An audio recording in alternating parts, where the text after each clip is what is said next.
Multiplayer definitely is at the centre of Crackdown 2. Non-stop crazy action. It's a very physical game. You can ram people out of the way and it flips them up and they spin off into the sky. With plenty explosions. Just general awesome action all round. Picking up vehicles, throwing them across the road. A multitude of weapons at your disposal. If you can break it off, you can use it and you can hit people with it. It can just cause complete devastation. We just thought, right, well, let's go all out. Let's give them as much as we possibly can. In order to make things clean, you destroy everything. You know, fire cleans all. Episode 1. Fun with friends. A lot of people love the fact that you can have this open world environment and mess around with your mates. We've doubled the amount of players for co-op. We've turned it up to 4-player co-op, 4 times the people, 4 times the fun, basically. There's so many things to do in the city, it's pretty remarkable that we've managed to fit that in. We have to make all of those missions support 4 players. And not only that, we have to make sure that those missions are supported for 4 players, playing 4 different missions scattered around the world of Pacific City.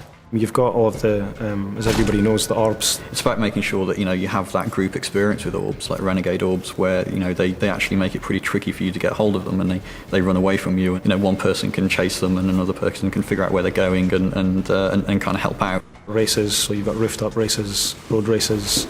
You've got all the achievements in the game as well, and there are a bunch of stats that we track that also go on leaderboards. I'm getting excited, citizen.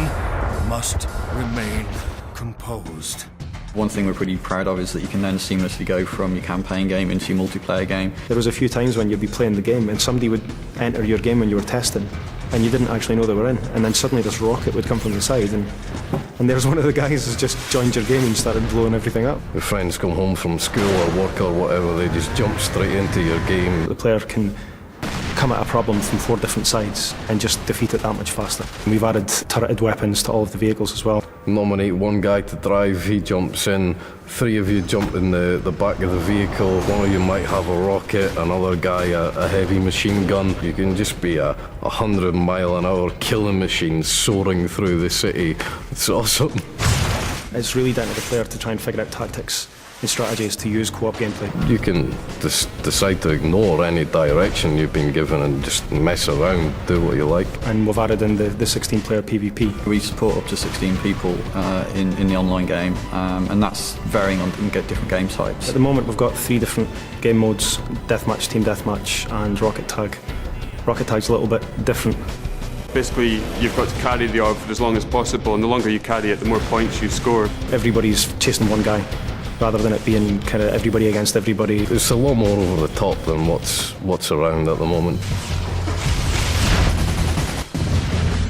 We want people to play it as long as possible and really create, you know, a community for Crackdown. What I describe as one way of playing the game, someone else is going to say, oh, I'm not sure about that, but will have a completely different and brilliant experience than somewhere else in the game. So, I mean, there's so many different aspects, and we've tried to cram a lot in Crackdown 2 and just hope that you guys enjoy it. Brace yourself, man, it's going to be a wild ride.